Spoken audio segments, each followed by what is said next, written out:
Benchmark Business Sales and Valuations proudly presents the Meaning Business Podcast, hosted by Bruce Coudrey and Peter Spinda. This is the podcast for anyone serious about buying, selling, and preparing your business for maximum growth.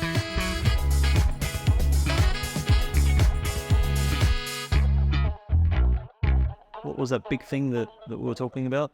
Not Bathurst. What else is it? Not the Grand Prix.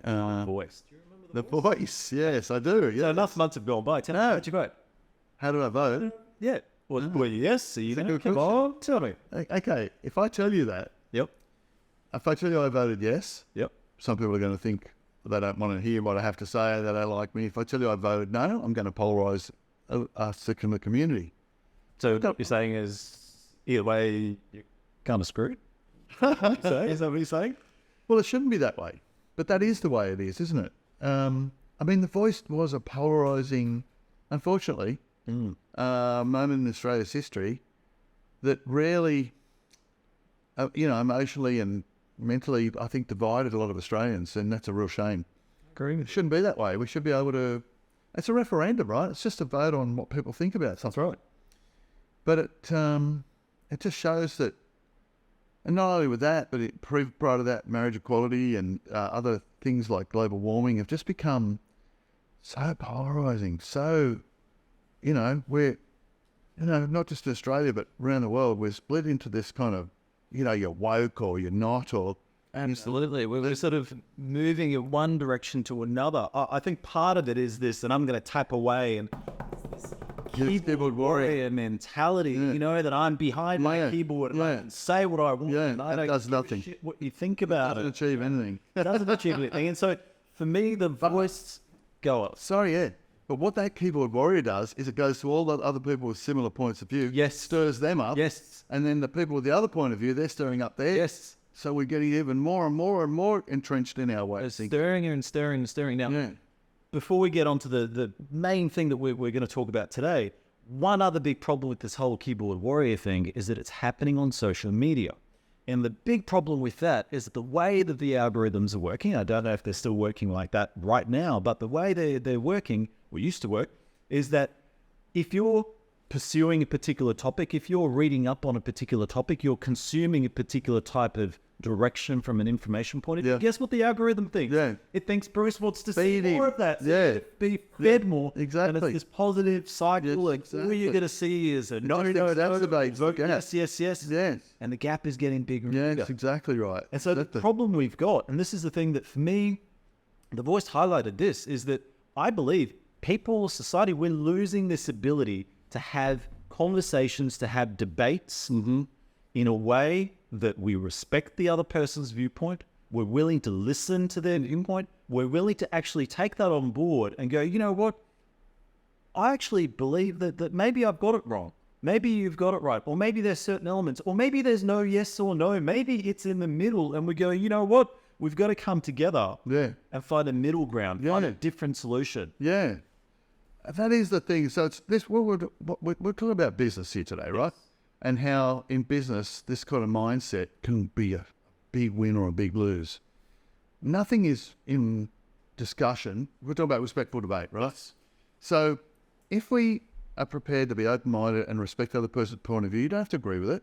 But if we're going to respect the other person's point of view and take it on board and listen to it, we're going to be better for it. That's right. If we try and see it from their point of view, we're going to benefit from that. But if we put up a hard wall and go, no, not having any of that, I'm a hard no or I'm a hard yes, and that's it. And I'll just tell you all the reasons why, because social media has been feeding my brain with all this ammunition. We're not going to get anywhere. And all I do is I surround myself with people who agree with me. Yeah. I don't want to be challenged because I'm right. I know it the best. Yeah. And The camps. It does. And there's been plenty of studies, psychological studies done on teams. For example, the most effective teams are the teams where the individuals bring something different to the table, have slightly different viewpoints. Yes. And they're willing to challenge and debate constructively Exactly right. and move forward Yeah. in that manner, as opposed to, yes, Bruce, yes, Bruce, yes, Bruce. And what are you going to get? You're going to get a bunch of yes women and men. They're doing the same thing you've always done. That's exactly right. No. So And that's probably what, the taxi companies were telling each other when Uber started to emerge, right? oh, we're doing the right thing. We're good. We're better than them. We know we've got the government on our side. We know we've been here forever. No one's going to come take our business away. And then when they did come, you know what they did? They went and complained. Yes, exactly. And they put their hand out. Yes. Yeah. There you go. Sorry, taxi drivers. And that's right. So we're, it's a bit of a can of worms discussion around the taxi industry, but the reality is that we have to be realistic because disruption happens. So Uber came into the marketplace. Now, you can either put your head in the sand or you can complain and whinge, or you can go, shit, we're going to have to change. We have to adopt. We have to adapt. Yeah. And, something like Uber, what does it do? It changes trends, patterns. People You agree? do things differently. Actually, I think I offer you this thesis. There would be no Uber in Australia if taxi drivers thought to themselves, okay, this Uber thing's coming. We've got to do what they're doing and do it better. Just change our model. Just do it. Then Uber would have been, what's the point of difference? Well, people bother with Uber. We got this already. So, but they didn't. They were firm in their thinking, not prepared to listen to the other point of view, didn't respect the alternative view. And you're right, if you have a group of people and there's a dissenter in that group, they shouldn't be shut out and castigated. We should listen to them. We should listen to them. What? Tell us more. What are you saying? What do you think? What, how does that work? Then we can weigh it up in a balanced manner, have a good, solid debate about it, and where it's respectful. So I think one of the problems is with these sorts of polarising things is we get emotional. We're not looking at it logically or rationally. We start to get emotional. And I think the emotion comes out, me not being a psychologist, if you don't agree with me and I don't agree with you, and we can't rationally discuss it, I'm just going to revert to the emotional response, which is, oh, stuck you, yeah, I don't want to know about it, you're wrong, you're an idiot, which isn't really rational. Logical. The other part of it is that when you're hyper emotional like that, what happens is all you see is your situation. And so if you and I are having a debate, right? And you say that shirt is blue and I say that shirt is red and I'm adamant that that's red. When you respond and you talk, you know what I'm doing? I'm already thinking, how am I going to counter you? I'm not listening to what you're saying. I'm hearing the words. Yeah, but you're planning your counter. I'm planning my counterattack. All I'm going to do is grab you by the throat and go, That's how it becomes emotional. That's exactly right. By the way, it is blue. That's debatable, but I see a bit of white in that as well. So, and that's the problem. So it almost feels like that people in the business world, people in general society are losing this ability to have constructive conversations. People are becoming too sensitive. Exactly like, right. What is with the sensitivity? Oh my God, people get sensitive to feedback, for example. They put the barriers up and all of a sudden they shut down. Yeah. And you go from constructive to argumentative. Yeah. And that's the problem with not listening to other people and not being open-minded, is that, like we saw with the voice, you have the yes and the no. And instead of opening up and having conversations, people just became argumentative. You hopped on social media, and the reason I kept very quiet online was because I could see it. You could see it play out. Someone would make a comment about support, yes, and they would provide their viewpoint. Yeah. And then what would happen? All these people would just bang, bang, bang, bang, bang, slam them. Yeah. People were being called racist if you're no. Like, so it's a big issue. There was no respect there. Or the respect disappears. Respect for your fellow humans. Yeah. Respect for the people that you're connected with on social media who might be your friends. The respect all of a sudden goes away. What gives people the right to do that? Well, the thing is, surely we all know this. No, yes isn't totally right. No isn't totally right. Socialism isn't perfect, and capitalism isn't perfect. They've each got their attributes. That's right. We need to understand that whatever the debate is, there's logical, rational reasons on both sides of the debate for people to believe what they think and to listen to it and try and incorporate that and understand it. But we're just so busy shutting it down, and I think it's the same in business, right? If someone comes to you and criticises you, offers you feedback, many of us in business, especially men, are likely to go, oh, shut up, you're an idiot, go away, I don't want to talk to you, you're a troublemaker, you're a time waster, whatever it is. But if we actually took the time to listen to that feedback, and ego is a preventer, it's usually ego's the problem, but if we kill our ego and just listen and hear from their point of view with respect, no emotion, just respectfully listen to what they're saying, and understand, okay, this person sees this as being an issue. How do I address that? You can only benefit.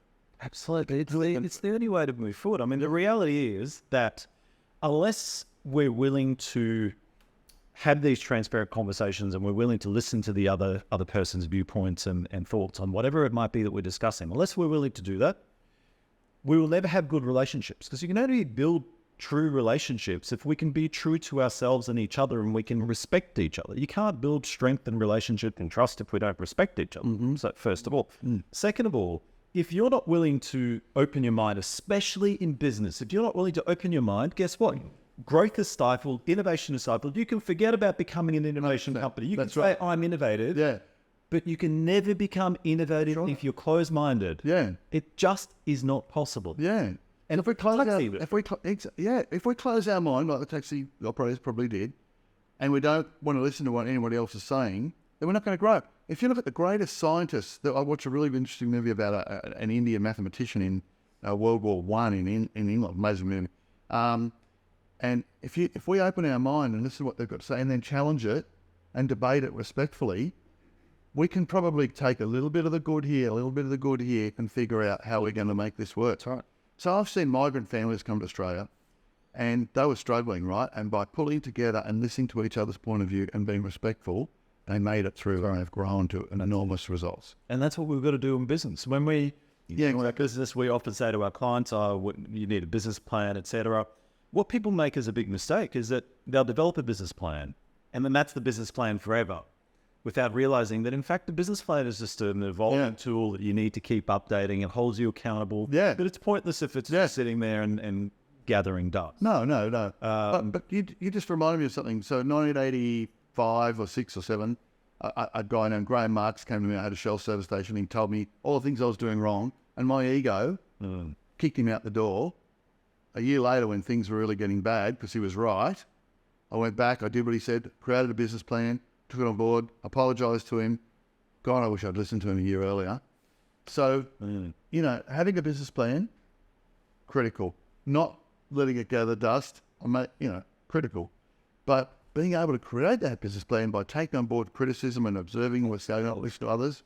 And I think that's the thing about when in business, we've got staff, we've got customers, we've got suppliers, we've got all these people we're dealing with. We shouldn't see ourselves as king of the hill, king of the castle, and you do this, you do that, it's my business, I'll do it, you do it my way or the highway. We should see ourselves at the bottom, right?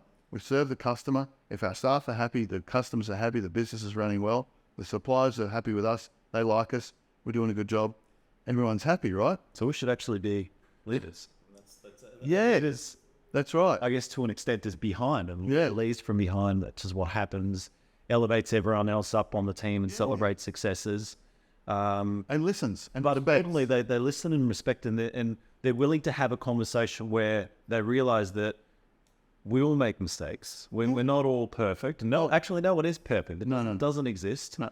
And so if you think you are, then you're wrong. That's exactly right. And especially when you're building a team, one of the reasons you build a team is because you want to bring in people into the business who have got skill sets and knowledge that you don't have. And you have to. So do everything yourself. Why employ somebody in a particular role and then constantly challenge them on what they're doing when they're the expert? That's right. On that. And you go, okay, well, that just doesn't make sense. That's inefficiency in the highest degree. But unfortunately, it's all too common. So what do we do? How do we address this problem? How do we have better debates? How do we have better conversations? Yeah. And from my point of view, it goes back to a similar tactic that we can that we do when we're negotiating with somebody. We're negotiating a contract or whatever it might be. And one of those key tactics is to go, okay, I'm going to get out of my bubble. We're all in a bubble. My bubble is my perception, my reality of the world. Like I said, that shirt for me is red. I don't care how much you tell me it's blue. To me, it's red in this bubble. And perception is reality. If I pop my bubble, I go into your bubble, I walk in your shoes, if I can put it that way, then all of a sudden I'm seeing your world and I'm experiencing things from your perspective. And when I do that, I'm starting to recognize, maybe I'm colorblind. Maybe that really is blue. Maybe the lighting from your angle, from where you sit, makes it look blue. Maybe you are wrong. Maybe you are right. Whatever it might be, the point is... Look at my glasses. Yeah. You walk in their shoes and you see a different world. Yeah.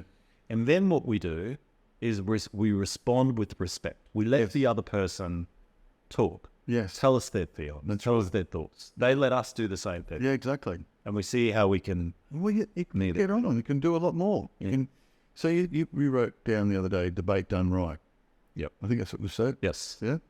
And if we can get debates done right, we can achieve enormous amounts.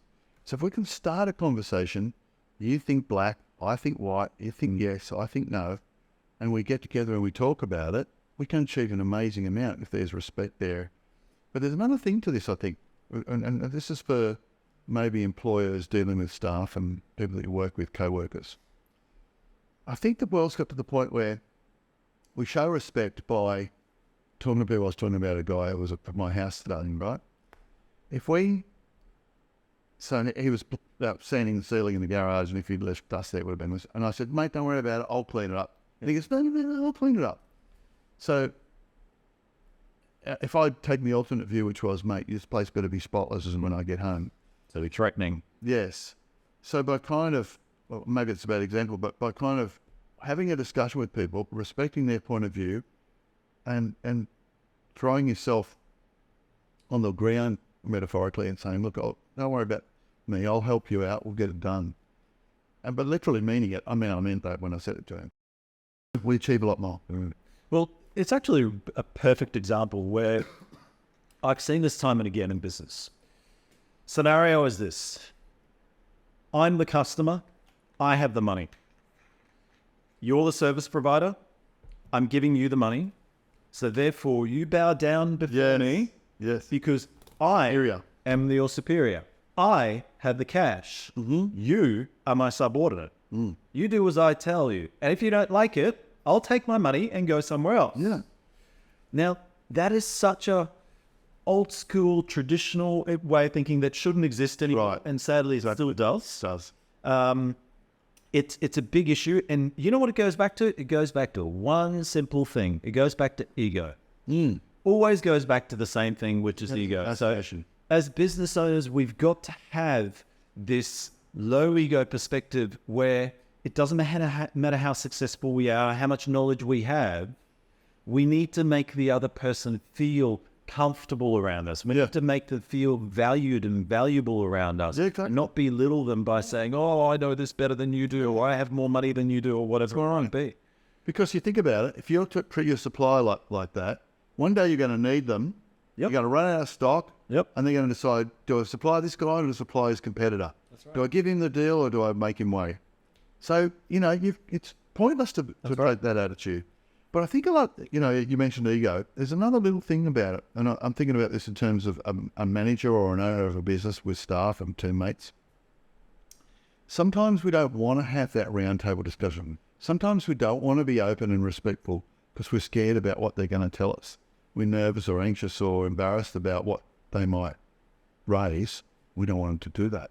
That's right. You with me? Absolutely. So I might not be very good at marketing. I might not be very good at computers. I might not be very good at accounting or management, or I might be dyslexic.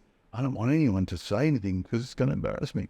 But that's stupid, because by bringing it to the forefront, dealing with it, we're all going to get better about it. That's right. That all goes back to ego. It goes back to one's inability to be truly themselves and to be truly open to themselves. That's the key thing, to be able to look in the mirror and accept who they are, accept your mistakes, accept your strengths and your weaknesses.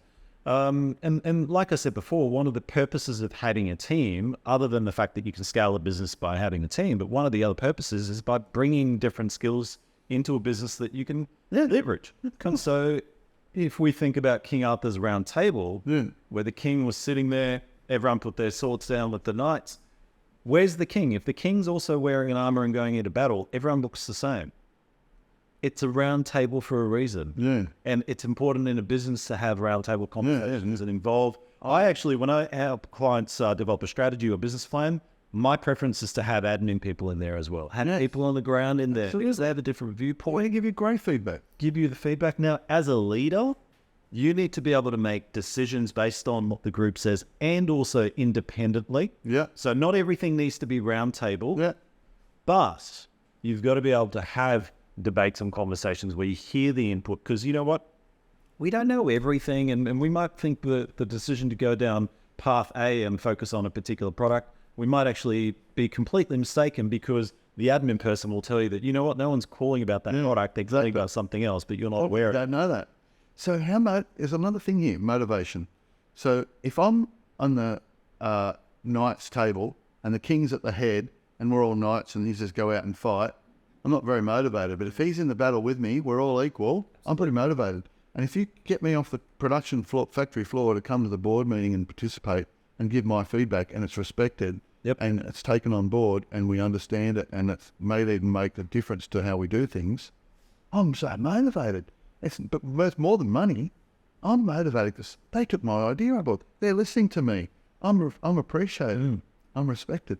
So, you get a lot of benefit out of lowering the ego, not polarizing the conversation into right or wrong. I'm the boss, you do as you're told, but getting around people and being prepared to listen to the bad news as well. Absolutely. There's so much more out of it. You do. And I think if everyone did this, imagine every business took this on board and everyone's talking like this, and that goes into the home environment. People are discussing things differently at home. All of a sudden, they're having different types of conversations on social media. Let's say we had another referendum come in, and whatever it might be, there's a yes or a no. If we can open our minds and talk differently, we can then debate pros of each, the cons of each, the pros and cons, and we can reflect and look into it. Yeah. And all of a sudden, we're moving forward in a more synergistic way, which just elevates everybody. Yeah. It helps everybody. Exactly right. Why draw a line down and say, you're over there and you're over there? Exactly. So I gave you an example earlier about the Dassler brothers, and that was a prime example. And any listener out there, Google the Dassler brothers. And it's the story of two brothers who worked in a shoe factory. They owned a shoe shop, a shoe factory. They had a massive argument, falling out. One moved to one side of the river in the same town, the other to the other side of the river in the same town. And one ended up building the behemoth that is Adidas. The other one built the other behemoth, Puma. And it literally caused a massive identity rift in the town, to the point where those on the Puma side couldn't go into the Adidas side because they wouldn't be served in the shops. Those on the Adidas side couldn't marry into a Puma family because of, the fact that they're Pumas. And it all started because of brothers having an argument over money or wife or whatever it was. I don't know the full story. But the point is that what happens with these discussions is that as time goes by, people forget why they started arguing. Yeah. And all of a sudden, It's forgotten. It's forgotten. But what is left, unfortunately, is polarization. You have two polar opposite groups. And if you go back in history and go, why did that happen? You realize, well, two brothers are having a fight, and you go, shit, really?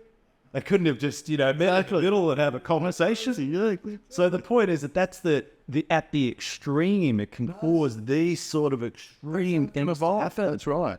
I think anything can get to that ridiculous point. Absolutely. And did you say they were buried at the opposite ends of the cemetery? I'm fairly certain they were buried at opposite ends of the cemetery, and it's sad. Sad for the family, sad for what happened. We're not going to get political, but we can see this in politics as well. We can see the side. Exactly, and it's a shame that the voice became politicised, because it didn't need to be the government on this side and the opposition on this side. It's a referendum. It's a free vote for everyone to decide. Yes, information should be put forward by both sides of the debate. Respectively, look at each other's point of view, and it should have been politicised. I don't believe it made any difference to the vote. One team wins, one team loses. That's rubbish.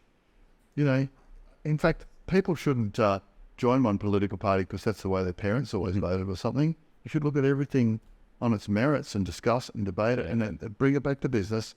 That's the best way to run a business. Not because we've always done it this way, or that's the way my dad did it, or, we should do what's best for the business. And franchisors, the good franchisors, are the ones that listen to what the franchisees have to offer and recommend and take it on board.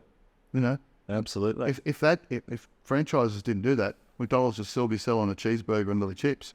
Yep. But because they listen to franchisees, they've got a much wider, better menu. But unfortunately, polarization, it's sexy. Sexy in the media. It's the thing that fuels. Social media loves it. Yeah. Social media loves it. Yeah. Like we said, people have lost the ability to talk, to communicate, to debate. There's a lot of selfishness in today's society, unfortunately. And look, part of it has got to do with the social media culture. If we look at the algorithms that are serving up the content that it thinks that you want to be seeing, all of a sudden the bubble that you live in is reinforced time and time again. Yeah. And Can't contemplate that another point of view could exist. Yeah. most people don't see beyond that, and that's really scary. And it's sad when you have a discussion like The Voice, where it is really important to have these discussions, and we need to have these discussions. But unfortunately, what ended up happening, it kind of finishes it. We're 4 months on and not hearing much about it. Yeah. And it sort of fizzled up. So if anything, the negative with that was that we didn't learn to respect one another's point of view. We just pulled our horns in and got more dug in. Yes, entrenched in our own ideas. So what are we going to take out of this today, Pete? What's the takeaway? Well, the takeaway that I'd like to say to people is pop your bubble. Walk in other people's shoes. Whether it be your spouse, whether it be your employee, whether it be, in the yes or no vote, someone that says no and you're voting for yes or you're voting for no, etc. Pop your bubble. Look at the output. Be willing to listen and look at their point of view. And then when you're doing that, shut your mouth and hear what they're saying. Don't just have the words coming in and you're formulating a counter argument. Yes.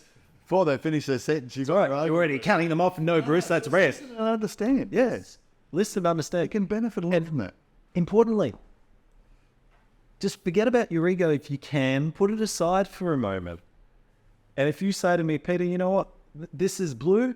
I'm willing to go, shit. Yes, I'm colorblind. That really is blue. I'm just colorblind. You know? And recognize that in yourself. Yeah. Make necessary adjustments. Not going to hurt.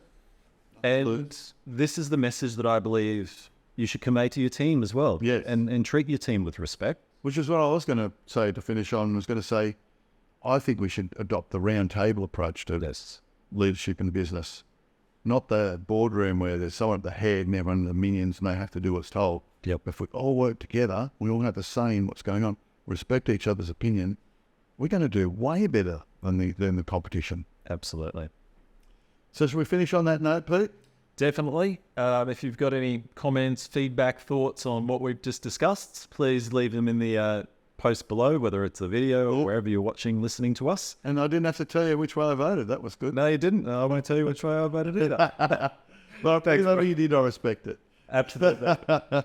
Thanks, Bruce. Thanks, Pete.